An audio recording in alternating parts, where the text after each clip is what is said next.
malamlam ay nilalagay ito cover doon sa ilalim ng washing machine.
Automatic washing machine ng brand niya ay Sharp.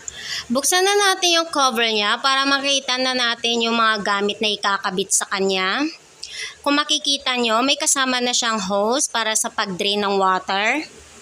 Ang hose na yan ay hindi siya rubber, plastic siya. Pero maganda yung pagka-plastic niya, medyo makapal. Yung haba naman niya ay hindi naman siya ganun kahaba. Sakto lang naman yung haba niya. Diyan ay kakabit ang hose. Sa dati kong washing machine ordinary, rubber yung gamit na hose doon. Tingnan pa natin kung ano pa yung mga kasamang gamit. Ayan, kung makikita nyo, may kasama siyang hose. Itong hose na to ay kinakabit to sa gripo na papunta doon sa washing machine para automatic na makakapaglagay tayo ng water sa loob ng washing machine. Kung makikita nyo, may bilog na puti. Diyan natin ikakabit ang hose na connected doon sa gripo. At ang gripo, hayaan natin siya nakabukas para makapaglagay na siya ng water sa loob ng washing machine. At sa mga mommies at ate, wala na tayo dapat gawin, kundi mag-antay na lang. Hayaan na lang natin siya habang umaandar. Ayan yung manual natin kung makikita nyo. So, yung mga hindi natin alam tungkol sa automatic washing machine, check lang natin sa manual na yan. Lalo na yung mga bawal sa washing machine.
Meron siya lalagyan na ng sabon na powder natin.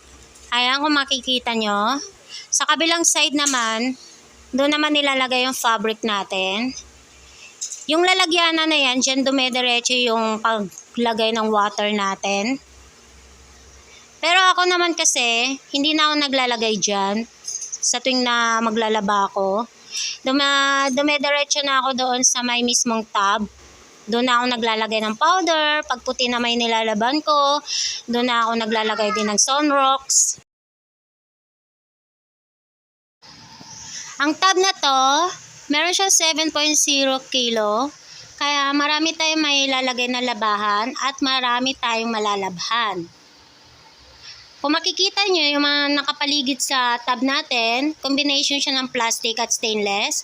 Kung makikita nyo, meron siyang salaan. Natatanggal din po yan. Ayaw nyo matanggal kasi bago pa daw siya ng panahon na yan. So, sa kabilang side naman, meron tayo pang backup salaan din. Ayan, kung makikita nyo yung kulay puti na tela. Ito yung ginagamit ko paglalaba nung nagtrabaho ako sa Japan. At nirecommend ko to sa husband ko. At noon pa niya sana ako gusto bilhan, pero sabi ko wag muna kasi mahirap magbuhat-buhat, lalo na nung time na yon ay lilipat kami ng bahay. At ito yung control panel niya, huwag kayong mag-alala dito kasi hindi naman siya nababasa ng water. Ito yung ilalim ng washing machine, kung makikita nyo ay yung motor niya, plastic yung cover niya dyan sa ilalim. Yung body niya, plastic din. Kung makikita nyo, may hawak ako kanina na plastic, ayan siya. Yung plastic na yan yung cover na nilalagay sa ilalim bilang suporta dun sa ating motor para hindi ma-damage yung motor natin.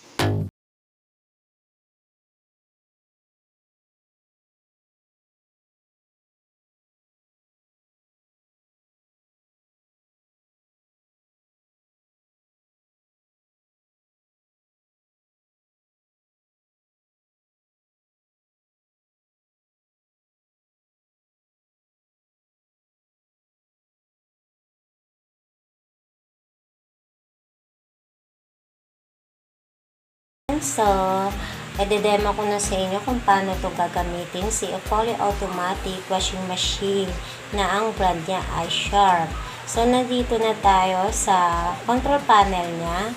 So, may mga buttons na pwede nyo pagpipilian. So, punta tayo sa kabilang side, yung right side. Ayan, kung makikita nyo, meron siyang power and off at start pose. So, i-on lang natin tong ang start. Ito yun lang natin yung power. Yan. So, mamaya na yung start. Ang gagawin natin, bali set up natin siya sa gusto nating minuto. Okay. Ito yung mga minuto na pwede nyo pagpipilian. Ayan. Kung makikita nyo, meron siyang 9 minutes. 12 minutes, 15 minutes, 20 minutes. At kung gusto nyo, pwede nyo rin siya ibabad. Lalo na yung mga puti, yan, binababat yan. Hindi kaya, yung mga sobrang dumi na mga damit, pwede nyo siya ibabad. So, andyan yung mga minuto na pwede nyo pagpipilian. So, ito mga kalamlam, ito wash. So, ang gagawin natin, dahil nasa wash tayo ngayon, ay pipili tayo ng siguro mga 9 minutes kasi mga pambahay lang naman yung lalaban natin. So, ito, punta tayo dito sa may gitna, sa may rinse, magbabanlaw. So, ang meron dito isang banlaw, dalawang banlaw, pangatlong banlaw at pang-apat na banlaw. Kaya ang pinipili ko dito is pangatlong banlaw kasi yan naman ang madalas ko ginagamit. Pero kung masyadong masabon o hindi pa talaga as in nababanlawan yung mga damit nyo, pwede nyo gawing pang-apat. Yan. So, nakakulay red na siya. So, ang gagawin natin, dito naman tayo sa spin air dry. So, yung pagpapatuyo ng mga damit. So, meron kayo pagpipilian dyan, soft spin. Para to sa mga sa mga malalambot na tela na para hindi siya mayat-yat. At saka yung sa mga underwear, mga ganyan. Tapos yung meron kayong pagpipilian dito na 3 minuto, 5 minuto. 7 minuto at 9 na minuto. So, madalas ang pinipili ko ito 7 minuto. So, dito tayo sa may water level. Ayan yung water level. Ayan. So, sa water level, ang isa-set up natin siya sa hanggang 10 level. So, ngayon, nasa 7 siya. Gagawin natin siyang 10. Ayan. So, makalamlam siya na bahala. Pag in-start natin yan mamaya, ito, pag pinindot natin tong start, siya na bahala. Mag-total yan lahat. At lalabas na yung niya dito. Yung pinaka-total niya ng time kung ano oras ka matatapos. So, dito sa kabilang side, meron tayong ayan, yung program. So, ang gagawin natin, ipaprogram natin siya kung ano yung gusto natin doon sa akma, doon sa ating nilagay na labahan sa loob ng tab. Meron siyang normal, speedy, eco, jeans, air dry, blanket, soft, baby, delicate, tab. Ayan. So, ako naman, ang madalas ko pinipili ay normal. Kasi, pambahay lang naman yung sinalang ko. So, ikaw, kung gusto mo, kung sinalang mo is, yung mga damit na pwede nyo naman gawing, speedy. Ayan. So, sa speedy, kung yung mga damit na isinalang nyo ay konti lang naman at mabilisan lang naman ang gusto nyo, ayan, pwede nyo gamitin yung speedy. At ito naman, yung eco, ayan, diba makikita nyo yung eco, ay isang program na gumagamit ng mas mababang temperature ng pagbabanlaw. Kaya mas kaunting energy ang kailangan para sa pagpapainit at pinapalit ang dami ng tubig. Kaya, ma-achieve pa rin ang linis ng damit. Okay? So, dito naman tayo sa may jeans. Ayan, sa may jeans. Ang jeans ay para sa mga matitigas na tela na hindi ibig sabihin na iwawash mo na ng sobra. At gumamit ng malamig na tubig para maiwasan ang pagka-fade yung kulay ng damit. Okay? Yan siya. Saan ba yun? Ito, yung jeans. Tumatakbo yung camera. Tapos, dito naman, sa may air dry. Ang air dry ay gumagamit tayo ng sa same na paraan na pagpapatuyo ng gaya ng normal na dryer. Dahil sa air dry na wash ay ginawa para tanggalin ang mga natitirang moisture sa damit para magbigay at ng both effect sa pagpapatuyo ng front loader sa washing machine. Okay? Ayan. So, dito naman tayo sa may sa may blanket.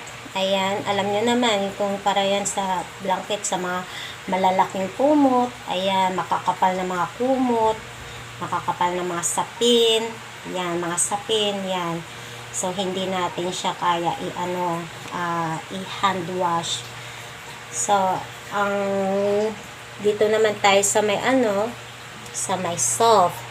Ang soft ay isang low pressure na wash na nililinis yung damit na hindi nadadamage yung ibabaw ng tela at inaalis ng soft wash ang mga dumi at iba pa. Yan naman siya soft. So, doon naman tayo sa may baby. Ayan, yung mga baby na damit ng mga pangbata. Yan. Ito siya. Ito yung gagamitin nyo. So, sa delicate tayo, ang delicate ay wash na compare sa mga pagkukusot, pero ang pagkakaiba ay delicate gumagamit ng cold water. Yan. Habang mabagal ang pagkaikot, pagkaigsi at dahan-dahan ang pagkalinis ng mga damit. Ayan naman siya. So, sa tab naman, alam naman natin na mini-maintain niya ang loob ng washing machine, yung pagkalinis habang naglalabas siya. So, Ang fully automatic washing machine ay napaka-easy lang niya gamitin. So, nakaset up na lahat ng function niya. Ang antayin na lang natin ay kung paano siya mag-stop. So, paano ba natin malalaman kung paano siya mag-stop? So, tutunog lang naman siya. At pag tumunog siya, pwede na natin siya iahon at pwede na natin siya isampay. At ito pa, kung makikita nyo ay tambak na yung labahan ko, kaya malaking tulong siya lalo na pag busy tayo sa mga ginagawa natin. At pag umaandar siya, bawal na bawal buksan yung cover dahil pwede siya huminto, di kaya magde-drain yung water.